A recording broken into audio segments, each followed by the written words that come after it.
Ang isa sa mga stunning marine animal na ipapakilala ko ngayon ay isa sa mga giant sa karagatan na tinatawag na humpback whales. Ano ba ang katangian ng marine mammal na ito? Ano ba ang misteryo ng hayop na ito? Atin alamin sa video natin ngayon.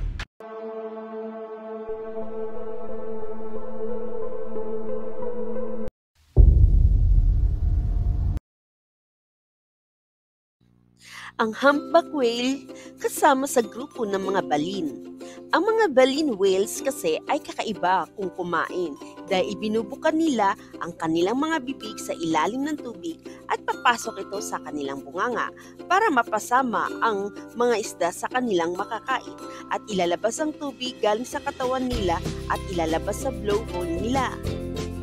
Ang mga humpback whale kasi ay kayang lumaki hanggang 60 feet long or 18 meters at bumibigat sila ng 40 tons. At sinasabing mas mahaba pa ang whale na ito sa school bus pero mas maliit pa sila sa blue whale na umaabot ng 110 feet long. Ayon sa NOAA or National Oceanic Atmospheric Administration Fisheries na ang mga humpback whale ay nagmamigrate sa ibang parte ng karagatan. Halimbawa na lang ay mag-spend sila ng summer sa Alaska at maglalakbay patungo sa warm part ng ocean like Hawaii para lang manganak o magkaanak.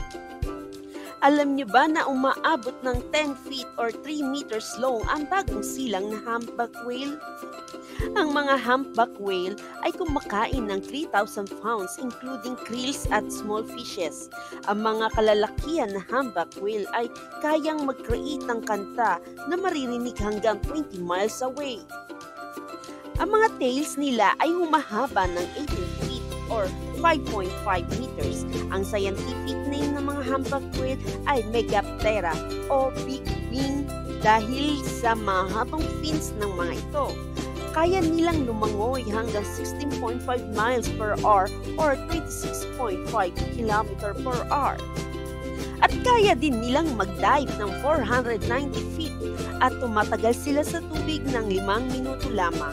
Pero kapag winter, umaabot sila ng 15 to 20 minutes. At mas malaki ang mga babaeng whale kesa sa mga kalalakihan.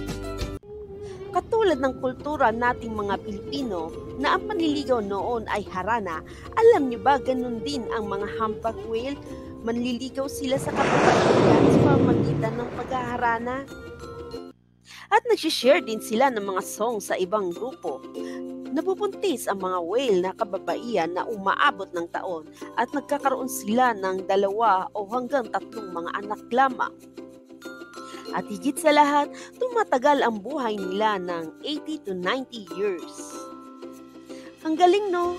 Kayamanan ng kaalaman, dapat natin i-use po ito sa tama at kabutihan. Anong masasabi nyo sa video natin ngayon?